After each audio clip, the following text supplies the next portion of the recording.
Hello दोस्तों, कैसे हो आप सभी। मैं आशा करता हूँ आप सभी अच्छे होंगे।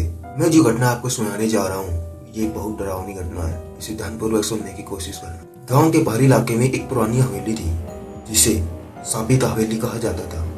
वहाँ कोई भी नहीं जाता था क्योंकि कहते थे कि जो भी उस हवेली में गया वह कभी वापस नहीं लौटा।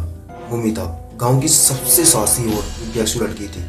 इन कहानियों को महज अफवाह मानती थी। एक रात मोमिता ने अपने दोस्तों को चुनौती दी कि वह उस हवेली में अकेले रात बिताएगी और उनके डर को गलत साबित करेगी। दोस्तों ने उसे ऐसा करने से मना किया लेकिन मोमिता नहीं मानी। वह अकेले ही टॉर्च और अपने कैमरे के साथ हवेली की ओर चल पड़ी। हवेली के अंदर जाते ही उसे सर्द हवा का झोंका महसूस हुआ। दीवारों पर जाले और फर्श पर धूल की मोटी परत थी। उसने महसूस किया कि वहाँ एक अजीब सी खामोशी थी जो किसी खतरे का संकेत दे रही थी। अचानक उसे एक कमरे में धीमी आवाज सुनाई दी। कमरे में पहुंचने पर उसने देखा कि वहाँ एक पुराना आईना रखा था। आईने के पास एक टूटी हुई कुर्सी और एक खून से सना हुआ दुपट्टा पड़ा था। जैसे ही उसने आईने की करीब जाकर देखा उसमें से एक परछाई उभरने लगी। वह परछाई धीरे धीरे एक स्त्री का रूप ले रही थी।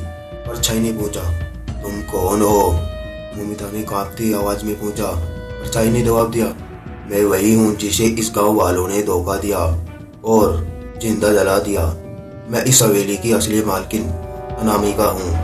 अब तुमने मेरी शांति भंग की है और इसकी सजा तुम्हें मिलेगी। मोमिता ने डरते हुए माफी मांगी लेकिन आत्मा ने एक ठंडी हंसी के साथ कहा, अब बहुत देर हो चुकी है। अचानक से हवेली के दरवाजे अपने आप बंद हो गए।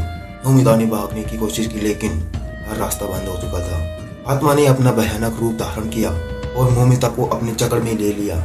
अगली सुबह मोमिता के दोस्तों ने जब उसे ढूंढने की कोशिश की तो वही हवेली की तक गए लेकिन वहाँ सिर्फ मोमिता का कैमरा पड़ा था। जब उन्होंने कैमरे को चेक किया तो उसमें मोमिता की डरावनी चीखी और आत्मा की झलक रिकॉर्ड हुई थी। कुछ दिनों बाद गांव वालों ने देखा कि हवेली के आईने में अब मोमिता की तस्वीर दिखाई देने लगी थी। कहते थे कि मोमिता की आत्मा भी अब उस हवेली का हिस्सा बन चुकी है। उस दिन से किसी ने भी उस हवेली की ओर जाने की हिम्मत नहीं की। मोमिता की कहानी सबके लिए एक चेतावनी बन गई।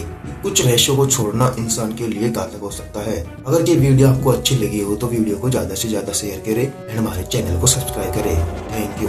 अगर आपके पास कोई भूतिया कहानी है तो हमें कमेंट में जरूर बताएं। हम उस पर वीडियो बनाने की पूरी कोशिश करेंगे और आप तक जरूर पहुंचाएंगे। Thank you.